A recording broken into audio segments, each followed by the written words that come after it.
Buddies, what's up? It's Concert Buddie. Back with another episode here on Vinyl Community Podcasts. Doing something a little different than we've done with some of these interviews in the past, and that my guest is part of the vinyl community in a way, but more so provides a service for the vinyl community. And that is, I'm speaking with Jaremy Ediger, who works for Vinyl Storage Solutions. And Vinyl Storage Solutions is my go-to place for my outer sleeves, but they do a lot more than just outer sleeves. We'll get into that in a second.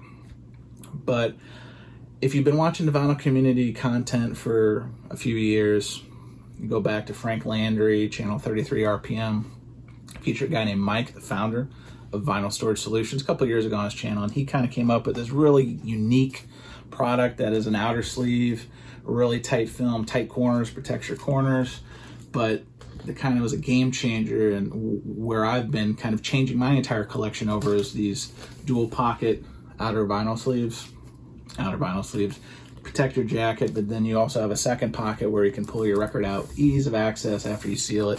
Very clear display, really great presentation and storage for your record. Keep the dust out, keep it nice and firm. If you drop it for whatever reason, they have these really tight corners on the plastic. Great product. But they offer other products. They have gatefold specific sleeves specific for 10-inch records, 45s, box sets, inner sleeves, 45 adapters, all kinds of great stuff. And one of the reasons I wanted to talk to someone from Vinyl Storage Solutions was just wanted to learn a little bit more about the company, because obviously as a customer, I know what I know from what I've purchased and trial and error and tried certain products and sampled others and so forth, but just want to kind of get a different perspective outside of a lot of these interviews I've been doing for the vinyl community at large. Because to me, I've said it before, I'll say it again, the vinyl community is a lot more than the folks on YouTube. So I want to hear from different voices of different parts of the vinyl community, because as you'll find out in the talk, Jaremy is a record collector himself. And so when you kind of lead with that passion in your work, I'm not going to say that cheesy thing, you never work a day in your life if you love what you do, because work, right? I'm not going to kid around about that, but it's always fun to interact and learn more about other collectors, and particularly collectors who are kind of close to certain parts of the hobby, manufacturing, production, product design, what have you, and that's kind of where we find this conversation with Jaremy. Side note, if you've never sampled or tried their sleeves before or any other products in their portfolio, they've been kind enough to offer a first-time purchase code for 10% off your purchase if you enter at checkout VCP10 at checkout. It's exclusive for Vinyl Community Podcast listeners. You see what they did there, VCP? Thank you very much. But I would highly encourage you. I'm not trying to sell you on anything. I think their product speaks for itself, and I wouldn't be repping something I obviously don't use myself. So I'm happy to kind of partner with them, and they were kind enough to offer this code. So if you've never used their products before, if you just need rice poly inner sleeves, or if you just need box set casing or whatever you need, check out their portfolio, check out their website. I'll put all the information in this show notes for you to kind of check out. And again, VCP, 10% off your purchase if you are so inclined. Anyway, enough of a lead in. Appreciate you watching and listening to this podcast. Let's get into the conversation now. And you thought vinyl left. You're listening to the Vinyl Community Podcasts. Everything vinyl.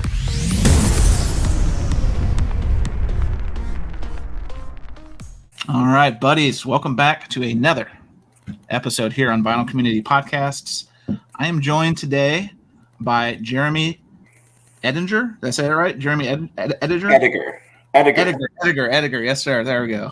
But it's more commonly pronounced the way you did it. So I apologize. That's probably me showing through there. But Vinyl Storage Solutions, my go-to outer sleeve and other vinyl accessory dealer. Jaremy, how you doing today? I'm doing great. We got day off up here today, so I've just been sitting around. It's a nice day out. Went for a little walk. Oh, no complaints. Oh man. Well, I'm sorry to impede on a nice lovely day. That's fine. Awesome. Well, I appreciate you joining me. I wanted to talk to you about a couple things. One, Vinyl Storage Solutions. Again, I said it in the intro. That's my go-to for. I love you guys. Dual pocket outer sleeves. It's like my go-to. I actually need to place another order when we're filming this, I think you guys are doing this for the holiday. The timing couldn't have been better. So I'm very appreciative about that. Yeah, for sure. Yeah, just starting the sale today. Yeah, timing for me. But love to kick it off. Just kind of, if you wouldn't mind walking us through the origins of Vinyl Storage Solutions, and we'll go from there. Yeah, so Vinyl Storage Solutions, it started about 5 years ago. Honestly, I don't know the whole story of how it started, but started by a guy named Mike Sarrazin here in Winnipeg. And, he's vinyl enthusiast, hardcore audiophile for sure. And he wasn't happy with what was out on the market. He wanted something clearer, something more durable, and came up with the idea to use this cast polypropylene to make these outer sleeves. And I mean, you've seen the results. They're pretty clear, and yeah, I mean, he definitely achieved his goal when he was setting out to make something that's peak standard on the market. No, 100% agree with you. Is it safe to say that, I mean, it's a crowded space when it comes to, sure. all the accessories and sleeving records and inner sleeves and all that kind of stuff. So before we get into like the long, like deep assortment you guys have on your website, is that kind of front of mind for you guys in terms of such a competitive landscape that obviously you guys do have this unique value proposition and these outer sleeves and clarity and the dual pocket and all that kind of stuff? But is that kind of front of mind of how to fit, obviously you guys have this great product, but also keep it current and kind of see what other competitors are up to? Yeah, for sure. I mean, anytime you're in a crowded market like that, you gotta stay on top of things. And, we like to think that the dual pocket's pretty innovative, pretty sweet. And people like it. So yeah, that's something we're always thinking of. We're always looking at, right now box set sleeves are a big thing for us. So another thing that, they're out there and they usually have these weird little corners or whatever, and they crinkle. So Mike, and, he said, okay, well, let's see what we can do. Started off with one size. We've got, I think 7 or 10 variations right now. I can't remember exactly. And then we've got a whole bunch more coming. So yeah, always trying to be one step ahead of things and making sure that we got everything covered, because, the vinyl industry changes fast. As we've seen over the past few years, there's all sorts of different, box sets, collections, and all that sort of stuff that people want to keep safe, right? For sure. Tell us a little bit about your own experience with SS. Were you like a day oneer, or how did you get brought into the organization? Actually, it's kind of funny. So I was working post pandemic, post the worst of it, just at a fulfillment center, a warehouse, kind of thinking, do I really want to go back to what I was doing before? I was doing marketing stuff at a car dealership that really wasn't my thing. So we were doing distribution for a few different companies, and then Vinyl Storage Solutions came in. And honestly, at first I was going, it's record sleeves. They're out there. They're a dime a dozen. And then the first time when I saw them, I was like, okay, yeah, no, they're pretty clear. I honestly didn't get the dual pocket thing at first either. I was going, I don't get it. Why would you want to seal it up and never touch blah, blah, blah. And then I met Mike, and he kind of showed me how it all works, and it made sense. And yeah, my entire collection's covered in or protected by VSS sleeves right now. And earlier, or I guess later last year, towards the end of 2022, Mike was looking to kind of move on and semi-retire, and we'd been doing the fulfillment and distribution for him for a couple of years. So, he came to us and said, well, you guys interested? And we took over January 1st. So yeah, myself, there's Kayla and Jessica, and, I am the vinyl guy there. I'm the one with the collection, everything. So as soon as they had the opportunity, they said, okay, yeah, you're going to be helping us out with this stuff a little more, because, I know what I'm talking about, I guess. Well, tell me more about that. So you're the de facto, let's call it, subject matter expert amongst the team. Tell me a little bit about your own record collecting journey and what that looks like. And do you have a big collection, or is it emerging? How would you describe it? So I've slowed down a little bit. I went pretty hard when I was still living at my parents' place, and anytime I had an extra $20 in the pocket, I was going to the record store. I just keep looking over at it. There's about a few hundred in there, and I think, kind of like most people my age, I'm in my 30s. Got started when I opened up my dad's record collection one day and pulled out the Led Zeppelin and the Pink Floyd, and listening to all the stuff that my buddies were into. And the first one I remember getting, my dad said, "Okay, if you like that, check this out." And he pulled out King Crimson in the Court of the Crimson King. He said, "If you like Pink Floyd, this is like Pink Floyd on acid," which I always thought was funny because Pink Floyd was on acid. But so yeah, that would have been my first one. I was probably about 15, 16 years old. And for a while, I just kind of took records that I liked from my dad, and then, started getting a few of my own, newer stuff. I'm a big Third Man Records fan, so I was, Vault subscription for a while there. So I got a bunch of those. Those are super fun. And yeah, it's always growing, right? You never stop collecting once you start. Accurate. It's 100% accurate statement right there. I'm definitely some of the customers that I talk to, I think would laugh at my collection just based on what I hear their size of their collections are. But I'm doing all right. I got no complaints with it. Yeah, as long as you're happy with it, that's the most important thing, right? Tell me a little bit about. So you guys kind of took the for lack of a better word, leadership stake of VSS. It sounds like Mike is still involved. Is he like the product development guy? How would you find that relationship from today? Yeah, Mike is definitely still involved behind the scenes. He's always coming up with new ideas and products for us, and just helping us on our way, because it is, it's still been 6 months at this point, and like I said, I know the vinyl community, and we know distribution, we know that kind of stuff, but always room to grow and learn. So yeah, he was actually just popped by the other day. So sweet. Always more coming from Mike, and yeah, he's right now helping us out with, like I said, the box sets, different sizes, making sure that all the main sort of, collections and whatever that people have, we've got something to cover. Like started off with the UHQR stuff, and kind of grow from there. Nice. Well, that's a great segue. Let's kind of talk about the vast assortment of products offered by Storage Solutions.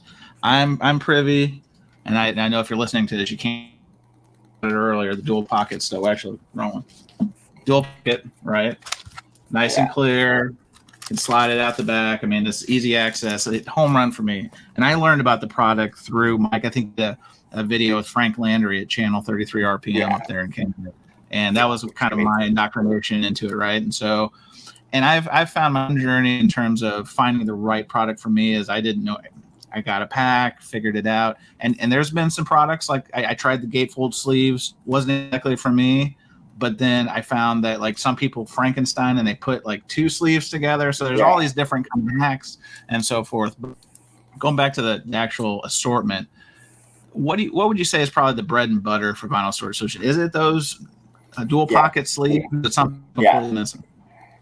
Yeah, the dual pockets, the sealable ones there where you get your jacket in one pocket and you just tape shut, and you never have to worry about getting fingerprints or dust or anything in there. That's definitely the big hitter there. A lot of the dual pockets, but there is a wide variety of people, right? Obviously, and a lot of purists who want just the single pocket, no flap. That's what they know, that's what they like, and so got that too. So, but yeah, dual pocket.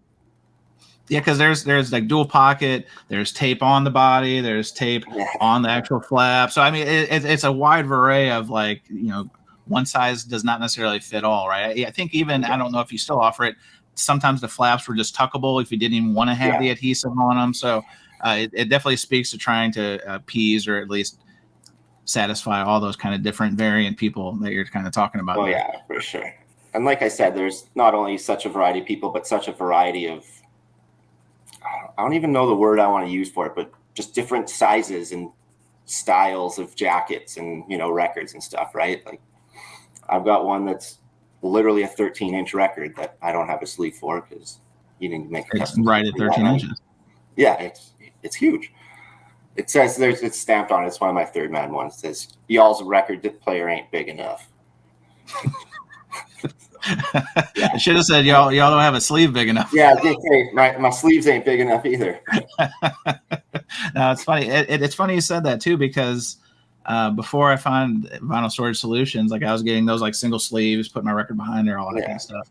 But I really wasn't like top of mind that there are little nuances. Some sleeves all sleeves are not created equal, and all record jackets are not created equal. And like the product I usually default to is that 12-inch dual pocket. You guys did a really smart thing, in my opinion, in having the 12 3/4 for thicker spine things, because like if you're using that 12-inch and you're just trying, like a Tone Poet, for example, it's super snug, right? Or even like I got a copy of a Love Supreme by John Coltrane, original from '65. Nice. A little snug, right? So, but that 12 3/4, right on it. You mentioned the 13-inch. Some sleeves are just a little larger than, so even for me, who's been collecting a hot minute, right, a decade or whatever, I'm still learning that just when you think you have it figured out, so much, right? And the funny thing is, you mentioned the 12.7 or 12 3/4. That thing is literally 4 millimeters bigger than the 12-inch, but the difference it makes for that fit it's huge, and that's what it is, right? It's those little tiny differences in jackets. So if you hold the two up beside each other, you're not going to see a difference. You took the words right out of my mouth, because literally when I'm processing, because right now I'm in the middle of a big task. I'm literally ultrasonically cleaning my entire collection and archiving it through your guys' sleeves, right? Good luck. That's going to take a long time. Yeah, this is it's kind of like walking uphill with no end in sight. And but when I'm doing it, I've got to have a pocket of the 12-inch. I've got a pocket of the 12 3/4, because some records I don't know until I literally have them in my hand that, oops, this is probably not a good fit. Again, the Tone Poets and some of the jazz titles are intentionally a little bit larger, thicker spines. The Stoughton jacket, so you kind of have an idea. The Mobile Fidelity, I was just doing some Mobile Fidelity over the weekend. But literally, you just don't know until you've got it in hand, and you're like, oh, here we go. Yeah, and the Stoughton, like the tip-on jackets, you talk always learning. That's something I'd never even heard of. Apparently, I don't know as much as I thought I did about vinyl. But people emailing all the time, being like, "Hey, I've got this record. What sleeve will it fit?" So always on Google looking up blah blah blah. But yeah, Stoughton tip-on, that one was new for me. How? Tell me a little bit about a product that I don't dip my toes in a whole lot, because it does seem to be very competitive, and that's the polylined inner sleeves, the rice paper sleeves. Because I know you guys offer it, and it's probably not like you said, it's not your signature offering, but that's a very competitive landscape. If it's not the Mobile Fidelity sleeves, it's a dime a dozen. I've heard rumors that it's all the same factory in China that makes them, and yada yada. And we don't have to get into that piece, but when you guys offer them, are those part of like the Made in Canada pledge? Like a lot of your products I know have Made in Canada. Is that also a Made in Canada item? No, the inner sleeves do come from China. Okay. So yeah, they are that high density polyethylene with the rice paper. Polyethylene. But like you said, there's a whole ton out on the market, and I mean, realistically, we know when it comes to those inners, people do have options, people have preferences. Sure. But they're on our site, they're ordering their outer sleeves from us, so why not offer them right there? So they don't have to go to two different places. They got pretty much the same product. And now we actually just very recently got our crystal clear inner sleeves back online. So those were something that Mike had made years ago, and then due to the whole supply chain issues back in 2021, he had to discontinue them. People loved them. We got just tons of emails like, when are the clear inners coming back? When are they coming back? So those are back as of earlier this month. So breaking news, let's go. Yeah. And then we're actually in the process too, just to kind of differentiate our inners from the MoFis and all the other ones. We're taking off that prints along the top, because they all have the same thing, right? The 3 arrows and blah blah blah, archival premium. People know where the opening is. They don't need the arrows to point up on the thing for them. So yeah, we hope so. You would hope so. Yeah, we'll differentiate ourselves a bit that way when it comes to those the rice paper inners, and we do have the round bottom offering too, which is a little unique. But yeah. Would you say, going back to what I said earlier, because a lot of the products when I get them, and again, my focus is the dual pockets primarily, made in Canada. is that a conscious thing, or is it just like that's just how it started and a good relationship, and there's no need to interrupt that? Because safe to say, like if it was like a lot of corporations or companies, you could find a way to send it offshore and do it cheaper. Is that something that's important to have a product made in Canada, serviced by Canadians? Yeah, for sure. And I mean, that's all stuff that we inherited when we bought the company from Mike. I know Mike was very adamant he wanted to be, made in Canada, and none of this, kind of, dime a dozen sort of almost Alibaba, AliExpress sort of stuff that you see all over the place. So yeah, made in Canada. And Mike is a veteran of the Canadian military, so he was, proud of that. So that was, I think, part of the decision that went into that was keep things local as much as possible. Cool. Well, let's talk about not to say your whole business model, but is it safe to say that most of the traffic and most of your volume is done through the website and direct sales, or do you guys? I think I saw on the website there's a little bit of a European influence. Can you kind of walk us through your points of distribution? Yeah, so everything in North America comes from right here in Winnipeg. So I'm the guy picking them out, packing up the boxes, putting your little thank you card in there, and whatnot. Yeah, we do have a European distributor, Mint Sleeves, over there. Just the cost of shipping is crazy these days, and especially when you're going overseas. So they take care of Mint Sleeves is great. They take care of all of Europe for us. We still ship to Australia a fair bit. We get a handful of orders from New Zealand, stuff like that. Majority of it is coming through our website. We do have some retailers that carry the sleeves. It's not our main focus, but anybody who wants to have them in their record store, shoot us a message. We're happy to talk. But yeah, that's kind of one of my questions was, is that something that's top of mind for you guys? Or are you more in like a read and react mode of, if you've got, I'm making it up, an Amoeba or a larger volume store that reaches out to you? Is that kind of how you're treating like direct retail? Yeah. It's not like something that we're currently actively, going after, but like I said, people know how to get a hold of us, and we got probably a couple dozen stores that carry our sleeves across Canada, a handful in the United States. So, nice. Yeah. Touched on earlier, but and we touched on with those inner sleeves, like a product that there's a lot of different competitors. How do you guys view competition as a whole, or are you just more focused on making sure your products are right, making sure your customers are happy, dealing with customer service stuff, with just a small eye on like what's changing or what's new from a competitive landscape perspective? Yeah, I mean, that's definitely not my area of expertise. I'm more of the customer service and, fulfillment sort of stuff.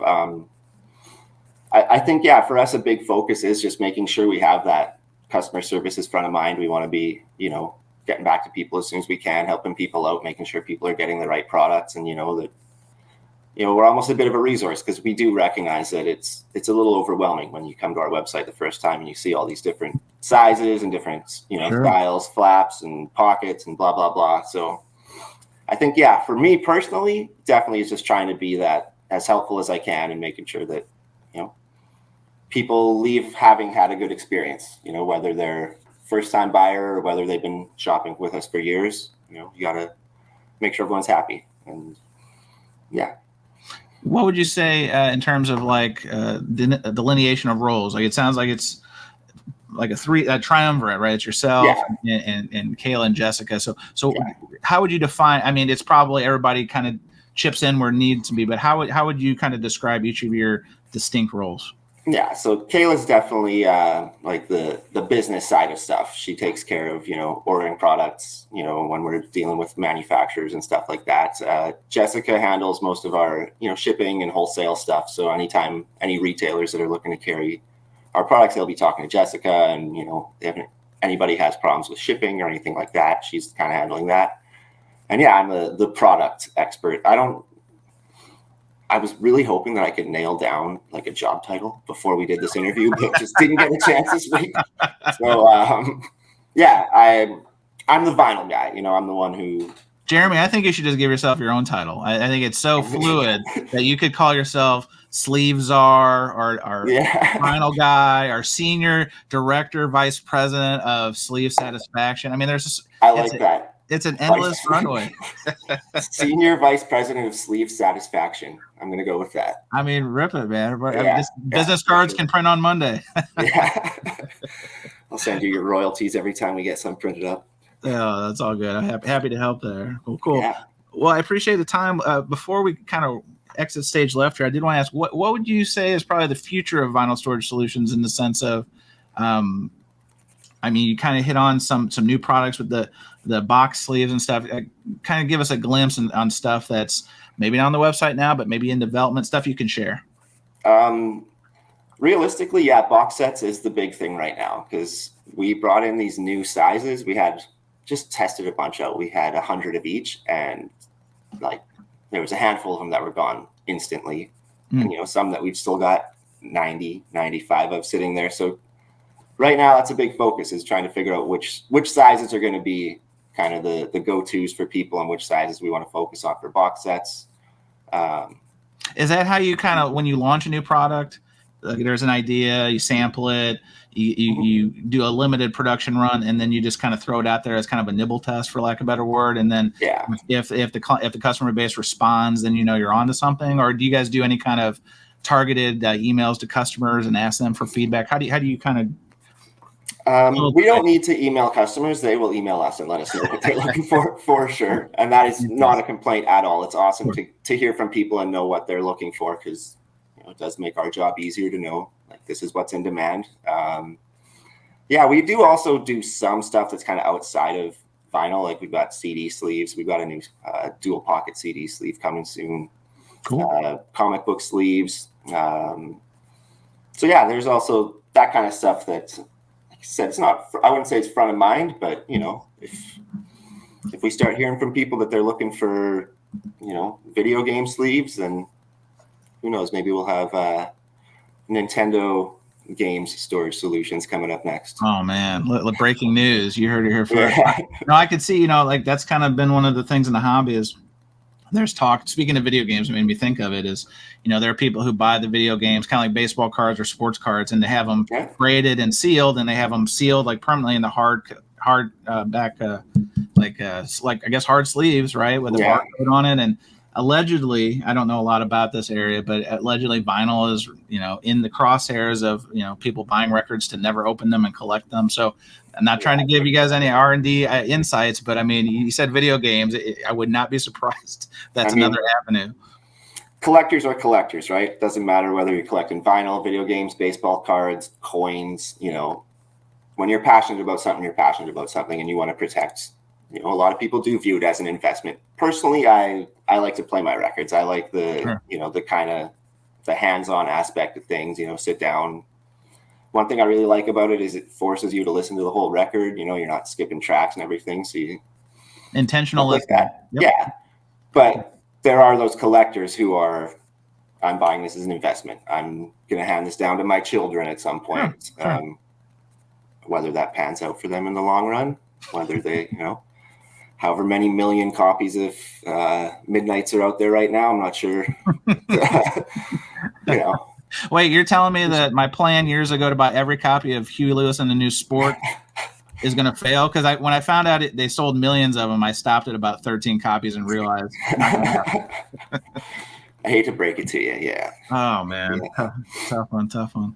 Yeah, I got a couple of those over here, too. It's a great album, and it's like one of those ones that when you're out at the store or the thrift store or wherever, and if you can, it's $2, like, it feels criminal to leave. To me, that's one of my, like, I cannot leave it behind, provided it's not some kind of crazy price. If it's like $2 and in great shape, I can guarantee I can find somebody to give that to. But mine for the longest time was, if I ever find Chuck Mangione, Feels So Good, for less than $2. I found it at the Electric Fetus garage sale in Minneapolis for 50 cents. And it was the greatest day of my life. That's awesome. Love hearing it. Before we get out of here, one thing I just thought about, and curious your thoughts on it. Talking about collectors are going to collect. There's that old saying that, like, record collectors or anybody who's really, especially in adult life, hyper focused on collecting something, whatever it is. They say that that's probably something that started in their youth, like sports cards, whatever. For your collecting, would you say there's a direct line to you collected something back in the day as a youngster, and if so, what was that? I collected a little bit of everything, but the big one would have been Pokemon cards. There it is. I was the Pokemon generation. Gotta get them all. They get you too. They came out with that brilliant catchphrase, and then it's like embedded in it. You got to catch them all. Oh, if I look back on it now, like how hard I was exactly what they were looking for. Like they marketed to me and it worked like perfectly. I was first in line for the movies. I had all the cards, anytime Burger King had a Pokeball that they were giving away, I had to go to Burger King. So that's funny. Yeah, definitely. It's been a lifelong thing of, I mean, not always as passionate as I am about vinyl or about the Pokemon cards, but my parents are in the process of actually moving out of their house, like my childhood home, and going through some of the stuff there. I'm just going, why would I have ever thought this was worth hanging on to? But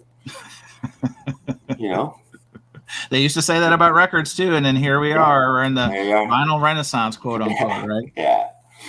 Good stuff. Well, Jaremy, I appreciate the time. I appreciate you taking through a walk of Vinyl Storage Solutions. I know on YouTube there's several other channels who champion the product. If it's Scott Wilson at Depressing Matters to Michael 45 RPM audiophile, a lot of fans of the product. I'm obviously a lot smaller than those channels, but I tell everybody and anybody, if you're serious about collecting and serious about taking care of your stuff, VSS is the way to go. So I appreciate you taking the time and walking us behind the scenes, so to speak. Oh, no problem. I appreciate you, having me on here and spreading the word. We always use a little bit of help spreading the word, right? Count on it. All right, my friend. Take care. See you next time on the Vinyl Community Podcasts.